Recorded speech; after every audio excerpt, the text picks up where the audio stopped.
Big shot ஆன்மீக நேயர்களுக்கு வணக்கம். பூசலார் நாயனார். மறைநாவன் நின்ற ஊர் பூசலார்க்கும் அடியேன்னு சொல்லி சுந்தரமூர்த்தி நாயனார் சுவாமிகளாலேயே பாடப்பட்ட ஒரு அற்புதமான நாயனார். இந்த நாயனார் திரு நின்ற ஊரிலே அவதரித்த ஒரு அற்புதமான நாயனார். சோழவள நாட்டிலே இந்த திரு நின்ற ஊர் என்ற திருத்தலம் இருக்கிறது. இவர் என்ன பண்ணுவார்னா, ஒவ்வொரு நாளும் எழுந்து தன்னுடைய பணிகளை முடித்துவிட்டு இவர் அமர்ந்து சிவபெருமான் மீது தன்னுடைய சிந்தனையை செலுத்தி தன் கண்களை மூடிக்கொண்டே இருப்பார்.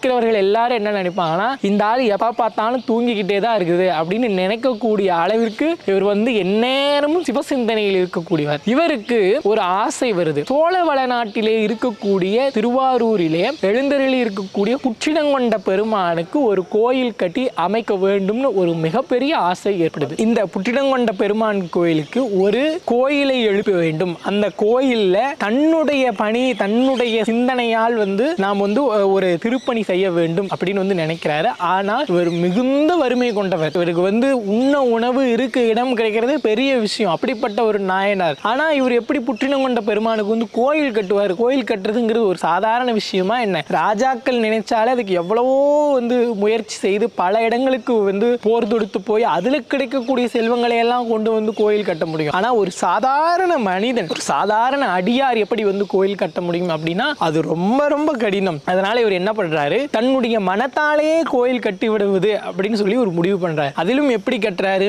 அதற்கு சரியான நாள் பாக்குறாரு. நம்ம கோயில் மனசுல நினைச்சோம்னா ஒரு நிமிஷம் 2 நிமிஷத்துல நம்ம ஒரு கோயிலை கட்ட முடியும். ஆனால் அப்படி கிடையாது. இவர் உண்மையான கோயில் கட்டுவதற்கு எத்தனை நாட்கள் ஆகுமோ அத்தனை நாட்கள் ஒரு மனத்திற்குள்ளே எடுத்துக்கிறாரு. தன்னுடைய சிந்தனை மூலமாகவே என்ன பண்றாரு, ஒரு கோயிலை கட்டுறாரு. அதற்கு ஒரு நாளை குறிப்பிடுறாரு. அந்த குறிப்பிட்ட நாள்ல ஒரு பாலாலயம் ஏற்படுத்துறாரு. அதற்கு பிறகு அந்த அடித்தளம், அதற்கு பிறகு விமானம், இப்படி ஒவ்வொன்றையும் திட்டமிட்டு கட்டுகிறார். இதெல்லாம் எங்க நடக்குது, அவருடைய மனத்திற்குள்ளே நடக்குது. மனதாலேயே கோயில் கட்டியவர் அப்படின்னு இவர் சொல்லுவாங்க. அப்படி இதெல்லாம் அவருடைய மனத்தில் நடக்கின்ற போது இதே நாள்ல இவர் என்னைக்கு பாலாலயம் செய்யணும்னு நினைச்சு மனத்துல பாலாலயம் செய்தாரோ அதே நாள்ல காஞ்சிபுரம் ஏகாம்பரநாதர் கோயில்ல பாலாலயம் நடைபெறுது. கோயில் கட்டுவதற்கான பணியும் அன்றிலிருந்து தொடங்கி இவர் என்றைக்கு முடித்தாரோ அதே நாளில் காஞ்சிபுர ஏகாம்பரநாதர் கோயிலும் கட்டி முடிக்கப்பட்டது. அப்ப கட்டி முடிக்கப்பட்ட பிறகு இவர் கோயிலுக்கான அந்த கும்பாபிஷேக நாளை திட்டமிடுகிறார். அந்த நாளும் காஞ்சி ஏகாம்பரநாதர் கோயிலினுடைய கும்பாபிஷேக நாளும்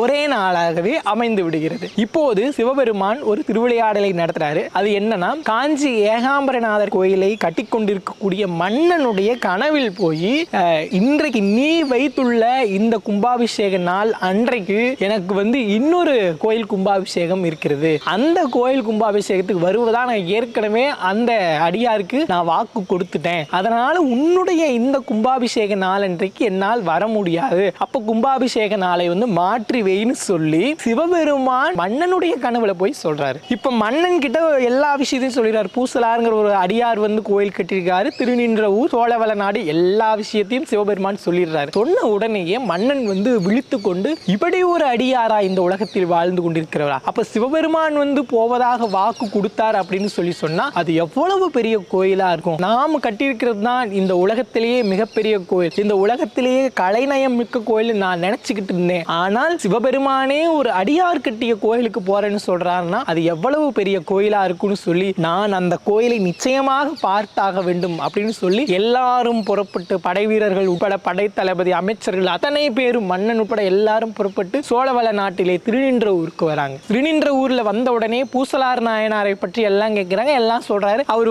கோயில்லாம் கட்டல, அவர் எப்பயுமே சிந்தனையில் கண்ணை மூடி உட்காந்துக்கிட்டே இருப்பாரு, ஆனா தூங்குவாரு, அப்படி எல்லாம் அவரை பற்றி எல்லாம் பேசுறாங்க. அப்ப உடனே அந்த பூசலார் நாயனார் இருக்கக்கூடிய இடத்திற்கு போய் பார்க்கிறாரு. இந்த பூசலார் நாயனார் கண்ணை மூடிக்கொண்டு சிவ சிந்தனையில் இந்த கோயிலுக்கான வேலைகளில் ஈடுபட்டிருக்கிறார், சிந்தனை மூலமாகவே. இப்போ மன்னன் போன உடனேயே அவர் விழித்துக் கொள்கிறார். விழித்த உடனே மன்னன் நாயனார் கிட்ட கேட்கிறாரு, இந்த மாதிரி கோயில் கட்டிருக்கீங்களா? என்னுடைய கனவுல சிவபெருமானே சொன்னாருன்னு சொன்ன உடனே இந்த பூசலாருக்கு கண்ணுல கண்ணீர் தாங்கல பாருங்க. உள்ளத்து கிளர்ச்சி எல்லாம் கண்ணீராக வெளிப்பட்டு, நான் ஏதோ என்னுடைய மனத்தில் என்னால் முடிந்த ஒரு கோயிலை கட்டி கொண்டிருந்தேன். இதை பெருமையாக கருதி இதை ஒரு மாபெரும் மன்னன் கிட்ட போய் சொல்லியிருக்கிறாரே எம்பெருமான், யாராலையும் பார்க்க முடியாது, திருமாலாலும் நான்முகனாலும் தேர்ந்தும் காண முடியாத திருவடியையும் என்னுடைய அன்பிற்கு கட்டுப்பட்டு இங்கே வந்திருக்கிறதுன்னு சொன்னா இதை விட ஒரு பேரா பேரானந்தம் என்னன்னு சொல்லி பூசலார் கண்ணீர் அரும்பி ஆனந்தம் கொள்றாரு. அப்ப உடனே சொல்றாரு பூசலார், நான் எந்த கோயிலும் என்னுடைய கைகளால் கட்டவில்லை, நான் எல்லாமே